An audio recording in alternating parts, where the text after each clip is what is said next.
عليكم ومرحبا بكم في قناة حلويات مايا. اليوم ان شاء الله نحضر معاكم كيكات فرديين ديال مول العجيب بجوج نكهات مختلفين بمكونات بساط كيجيو لذاذين بزاف بزاف وخفافين وهشاشين وراقيين في المنظر ديالهم. وما تنساوش تشتركوا في القناة وتفعلوا زر الجرس دائما باش توصلوا بجديد الوصفات. وما نطولش عليكم، ندوزو المقادير وطريقة التحضير وفرجة ممتعة.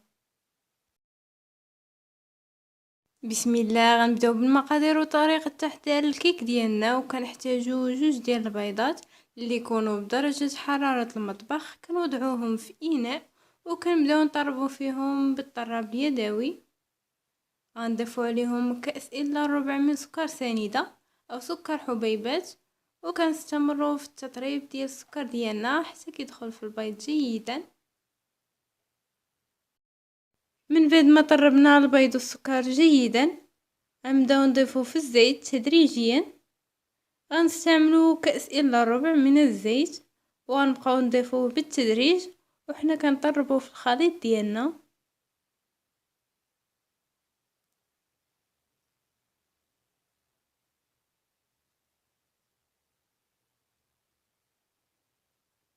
غنضيفو واحد ياغورت. اللي ما بغاتش تستعمل الياغورت تقدر تستعمل كأس ديال الحليب.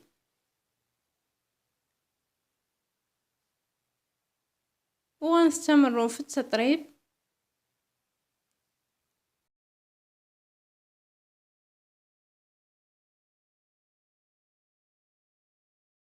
ودابا غنضيف كاس ونص من الدقيق الابيض اي الفورص. غنوضعوه في فوربال وغنبداو نغربلو فيه باش ما يبقاوش فيه الشوائب. وغنضيف جوج خميرات، خميرة الحلويات ما يعادل 16 غرام. غنغربلو الكل على الخليط ديالنا.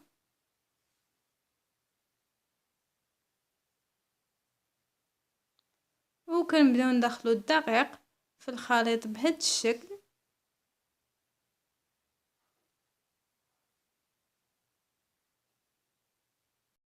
دابا غنضيف كيس من الفاني وغنحرك الخليط ديالي حتى كيصبح بهذا القوام. هذا هو القوام اللي خاصني نتحصل عليه. كما لاحظتوا معايا خدا ليا هذا الخليط كاس ونص من الدقيق.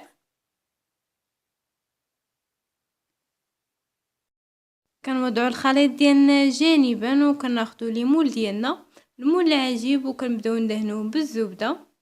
كما لاحظتوا معايا الطريقه ديال الاعداد ديال هذا الكيك جد سهله وكيجيو الكيك ديالنا رطبين بزاف، كيجيو هشاش وكيجيو بنانين بزاف. كنستمروا بهذا الشكل تنكملوا ليمون ديالنا كاملين.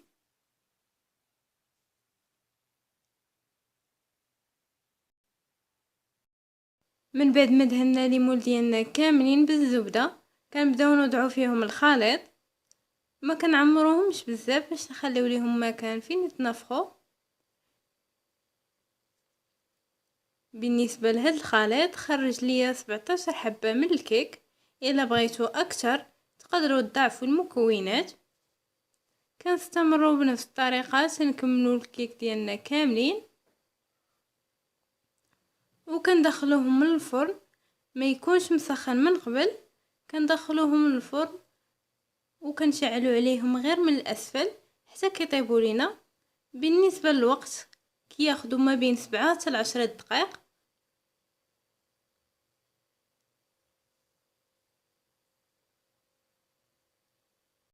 هذا هو الشكل ديال الكيك ديالنا من بعد ما طاب. كما كتلاحظوا كيجيو هشاشين بزاف ورطبين وكياخذوا لينا واحد اللون الذهبي اللي رائع. كما كتلاحظوا هشاشين بزاف وكيتحيدوا من الليمون بكل سهوله.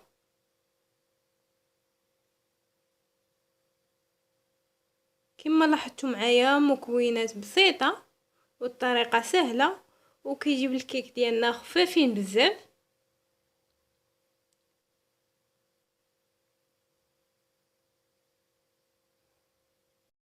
كنوضعوا الكيك ديالنا جانبا وكنمروا باش نحضروا الكريمه الاولى اللي كنحتاجوا فيها كاس ونص من الحليب. غنضيفوا عليها كاس الا ربع من عصير الليمون الحامض. غنضيفوا عليها 3 معالق كبار من النشا. غنضيفوا 4 معالق كبار من سكر سنيده او سكر حبيبات. غنضيفوا 1 فلون بنكهه الموز. غنحركوا المكونات ديالنا جيدا وكنوضعوهم على النار حتى كيغلى لينا الخليط وكيتقال. من بعد ما تقالت لينا الكريمه صبحات بهذا الشكل. دابا غنوضعوها على الكيك ديالنا. غنوضعوها غير في نصف الكميه والنصف الاخر غنوضعو فيه كريمه اخرى. كنوضعو الكريمه ديالنا في الوسط وكنبداو نساويو فيه بهذا الشكل. كنستمروا بنفس الطريقه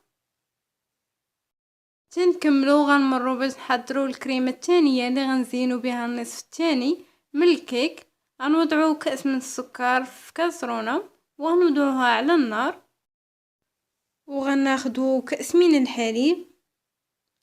غنوضعوا فيه 2 معالق من النشا. وغنحركوا الخليط ديالنا جيدا. غنوضعوه جانبا وغنحركوا السكر ديالنا حتى كيتكرمل لينا جيدا.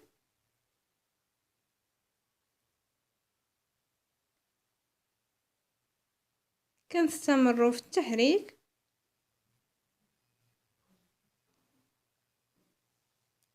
حتى كيصبح السكر ديالنا بهذا الشكل.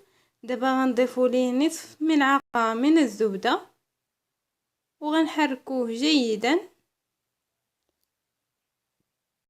ودابا غنضيف ليه الحليب اللي ضفنا ليه 2 معالق من النشا وغنحركوه جيدا. وخا يتكتل لكم غير بقاو تحركوا فيه حتى كيذوب لكم السكر.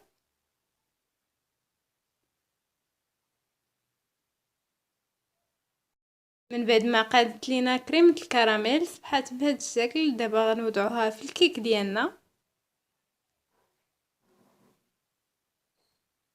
بالنسبه لهاد الكريمه كتجي لذيذه بزاف. كنستمروا بنفس الطريقه تنكملوا الكميه ديالنا كامله. ناخذوا الشوكولا السوداء اللي ذوبناها وغنبداو نوضعوا فيها خطوط بهذا الشكل. وكناخذوا كيردون وكنبداو نوضعوا خطوط في الاتجاه معاكس بهذا الشكل. غنستمروا بنفس الطريقه تنكملوا الكميه كامله ونرجع معكم باش نشوفوا الشكل النهائي. هذا هو الشكل النهائي ديال الكيك ديالنا من بعد ما كملناهم. دخلناهم الثلاجه لمده 10 دقائق. وبالنسبه للكيك اللي درناهم بكريمه الحامض زينتهم باوراق النعناع وقطع من الحامض. كما كتلاحظوا هذا هو الشكل ديالهم. كما لاحظتوا معايا الكيك ديالي كيجي رطب بزاف كيجي هشيش وخفيف وكتجي الكيك ديالي لذيذه بزاف. نتمنى الوصفه ديال اليوم تنال الاعجاب ديالكم وتشاركوها مع اصدقائكم ومعارفكم. وما تنسوش تشتركوا في القناه وتفعلوا زر الجرس باش دائما توصلوا بجديد الوصفات. الى الوصفه قادمه ان شاء الله.